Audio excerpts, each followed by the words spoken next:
Hai teman-teman, kali ini kita akan bahas mengenai noun. Nah, yang kita tahu ya, noun itu adalah kata benda. Sekarang kita akan bahas macam-macam dari kata benda tersebut.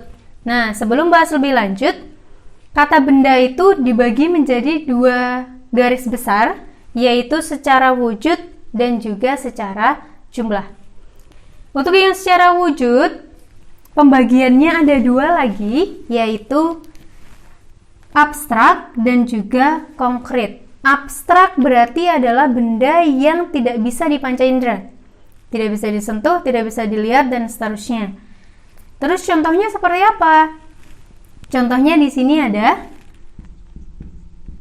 semisal planning, rencana, itu kelas katanya adalah noun, tetapi dia masuk yang abstrak. Lalu idea, ide, selanjutnya happiness, dan seterusnya. Nah, happiness di sini kelas katanya adalah noun. Lo kan berasal dari kata happy. Iya, ketika happy itu artinya bahagia. Yang kelas katanya adalah adjektif. Tetapi ketika happiness ada ness-nessnya di belakang, itu maknanya sudah menjadi kebahagiaan, yang kelas katanya adalah noun atau kata benda. Selanjutnya untuk yang konkret itu berarti kebalikannya dari abstrak ya teman-teman. Berarti dia noun yang bisa dipanca indera, bisa dilihat, bisa disentuh, bisa dirasakan, dan seterusnya. Nah, di sini ada macam-macamnya, ada 4 macam. Yang pertama ada common noun, ada proper noun, material noun, dan yang terakhir ada collective noun. Yang pertama untuk common noun. Common noun ini adalah benda yang sifatnya dia nanti umum atau general. Umum. Maksudnya bagaimana? Sifatnya masih luas. Contoh semisal di sini ada kata girl. Gadis itu luas ya, banyak gadis. Gadis yang mana? Ya gadis aja, secara luas. Dan juga ada country, negara. Negara apa? Negara yang mana? Dia masih menunjukkan makna yang luas. Tetapi ketika proper itu dia adalah benda yang sifatnya khusus, lebih spesifik dari si commonnya. Contohnya, ketika di sini ada girl, saya tuliskan di sini menjadi nama. Contoh ada Sisi. Girl, gadis. Gadis yang mana? Oh, gadis yang namanya Sisi itu loh, seperti itu. Lalu ada country. Country lebih spesifiknya semisal Indonesia. Lebih sempit ya daripada country. Country, negara. Negara yang mana? Negara apa? Negara Indonesia. Dan yang ketiga ada material noun. Nah, material noun ini adalah benda yang bersifat alami atau yang berasal dari alam. Dari alam di sini maksudnya bagaimana? Maksudnya adalah dia bukan benda buatan manusia ya. Contohnya ada stone, and then sand, dan juga air, water. Nah, ini adalah contoh beberapa dari material noun. Selanjutnya ada collective noun. Collective berasal dari kata collect, yaitu mengumpulkan ya. Berarti kalau collective noun itu maksudnya adalah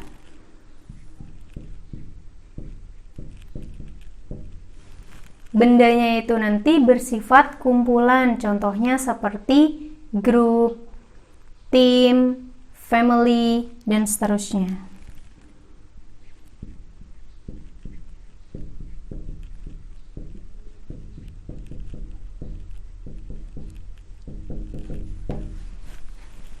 Dan itu ya teman-teman untuk yang noun berdasarkan wujud atau bentuknya. Nah, sekarang ke berdasarkan jumlahnya. Sekarang kita membahas ke jumlah.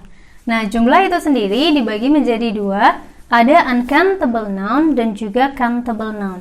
Uncountable, ketika teman-teman nanti melihat di kamus, rumusnya adalah NU. Jadi, uncountable berarti ada kata dia adalah benda yang tidak bisa dihitung.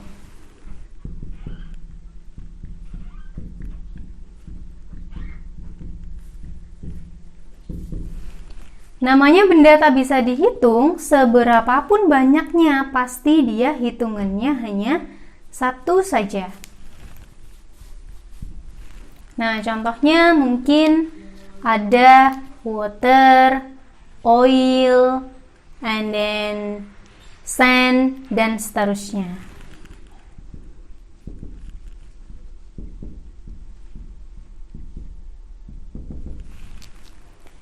Nah, selanjutnya ke countable noun.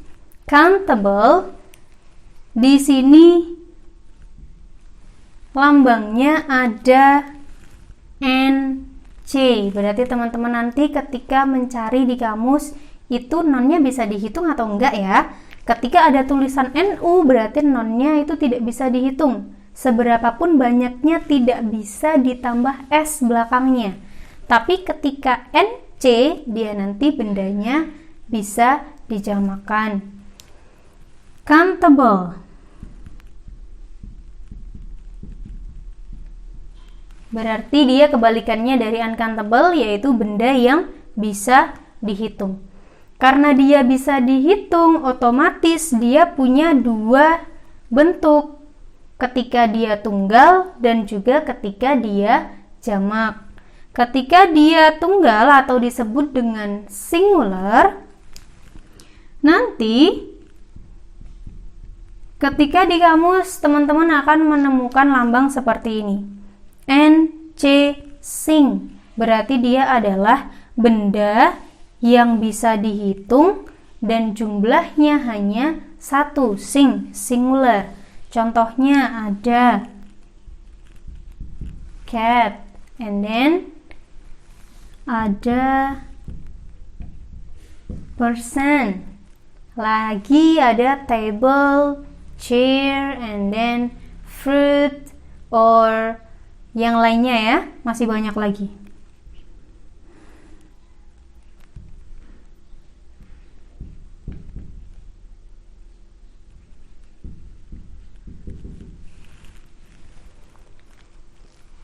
Untuk selanjutnya, yaitu benda yang jamak atau biasa disebut plural. Nanti teman-teman ketika di kamus bisa menemukan seperti ini. NCPL berarti adalah benda yang bisa dihitung jumlahnya jamak atau plural, berarti dia lebih dari satu. Nah, ketika dia lebih dari satu, pasti bentuknya nanti beda dengan yang non-singularnya. Contoh semisal cat itu satu. Ketika kucingnya lebih dari satu yang dimaksud, berarti berubah menjadi cats. Kenapa dia kok masuk yang reguler? Kenapa nggak yang irregularnya? Karena yang reguler itu hanya ditambahkan S atau IS saja di belakang. Contoh lain semisal table. Table ketika satu, tapi ketika jamak dia berubah menjadi tables. Tapi ketika dia irregular berarti dia tidak berurutan ya. Tidak bisa ditambah S atau IS, tapi bentuknya beda dari si singularnya tersebut. Contoh di sini ada person. Person itu digunakan ketika yang dimaksudnya orangnya hanya satu.